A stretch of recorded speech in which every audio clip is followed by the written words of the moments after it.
Governor, good to see you. Where are you at? There you are, Governor. Now it's good to see you. What do you make of this? I mean, I got to tell you what, Gavin Newsom, what arrogance to say, I got a failing state, people are fleeing, incomes are down, I got homelessness and defecation on the streets, and I'm going to give the Florida governor advice where everyone's going. What do you make of that? Well, the last person I would ever ask for advice on how to govern would be Gavin Gruesome. I call him Gruesome Newsom. And the reason that more people are moving out of his state than U-Haul can even supply trailers to is because of the way he has governed that state, which is that he has governed it with utter wokeness. And the result is that the streets aren't safe, they're nasty and dirty, the taxes are just absolutely strangling, and people are getting the heck out of California. I think he needs to come up with a new campaign called, "Will the last person leaving please turn off the lights?" Because we don't have enough power to charge our electric cars out here.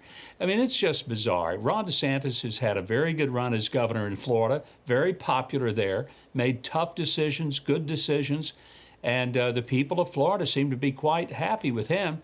Gavin probably ought to sit this one out.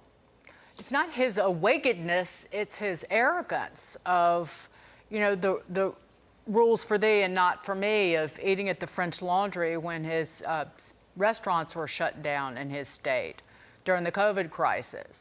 It's the calling up Joe Biden and, you know, helping shepherd a bailout of the rich Silicon Valley bank customers, and then failing to disclose that his family businesses had money there. But what are his motives? Because he clearly, Joe Biden has said he hasn't declared officially, but he's running. We're going to get to that in a bit. He's running for re-election, but this person acts like he is running. I think Gavin Newsom is running. Now, he'll say publicly, look, I'm going to support Joe Biden. I'm going to be there for him. I'm not going to run against him. That's political talk early in the process. He's not going to come out and make that statement now. But as Joe continues to falter, shake hands with the ghost, has to be led by an Easter bunny away from the egg, and then ends up somehow needing to have help just to get off the platform every time he makes a speech, there's going to come a moment at which Gavin, who sees himself as the great hope for America, there's no doubt that he's going to throw his hat in the ring, even if there's no ring to throw it in. He'll just throw it up in the air and say, I know you want me to run, so by golly, by popular demand, I'm going to do it.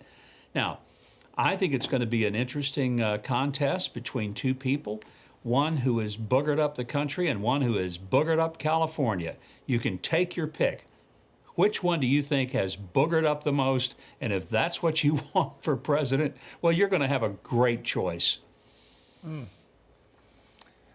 Listen, I agree, Governor Huckabee. And by the way, I think instead of trying to give advice, Newsom should take advice from Ron DeSantis. Maybe learn how to govern, get your state functioning. Yep. Well, Mike Huckabee, thank you for joining us. Appreciate it. Great to be with you. Thank you. When I said this, when I went,